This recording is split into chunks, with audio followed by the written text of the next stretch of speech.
It's one of the later orchestral concerts in the South Bank and Philharmonia's massive celebration of Olivier Messiaen's centenary. It's one large and very extraordinary piece of Messiaen, surrounded by actually just two pupils, Xenakis, a work of my own which Pierre chose, and then a work that Messiaen hugely admired by a composer whose music he always loved, Ligeti. The programme starts with the Xenakis, Pithepracta. It's 1950s work of really revolutionary originality. It's very, very, very strange music. It's very rarely played. In some ways, this is Xenakis' most radical single piece, and it's a complete success, I think. A piece that was influenced by the Xenakis in its notation and in this great subdivision of all the strings is Ligeti's Atmosphere, which is just a little bit later.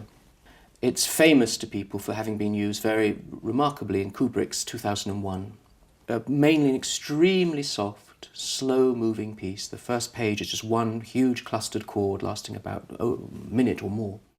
And the music drifts without any sense of traditional melody, harmony, and above all, no sense of pulse, through a sequence of very subtly moving textures which change register in a very smooth way, almost like lava or plasma.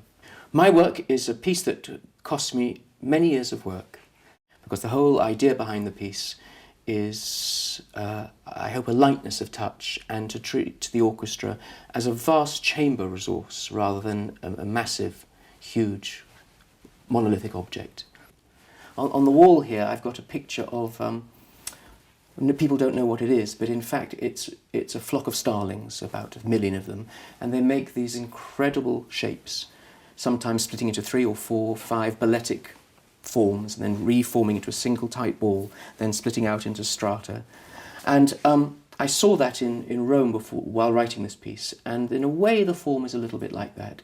Every now and then it crystallizes into an extremely simple musical object with a pulse, with a sense of melody, with a very simple sense of background, regular harmony, and then it drifts apart and splits into sometimes very diffracted and very complex multicolored textures, and then in another couple of minutes later or 3 minutes later it will refuse into a similar object related to the one before but in a different place. And the concert ends with a very important work of Messiaen and his most experimental orchestral piece, Chronochromy, written at the beginning of the 1960s when he was still, in a way, the focus of the international avant-garde in his class in Paris. It's the climax of his experimentation into really rather esoteric ways of composing, using complex rhythms, superimposing complex durational streams of rhythms, and juxtaposing those with grand collage of birdsong from all around the world. Well, all his students will probably say the same thing, that he was wonderful and inspirational and subtle and passionately involved and loved teaching and had a lot to give, huge amount to give, very original. There wasn't the slightest trace of academicism in his teaching. Everything was a discovery and everything was done because he loved it. So it was completely thrilling as an experience. I was 16, I was terribly young, and so it was really, just amazing.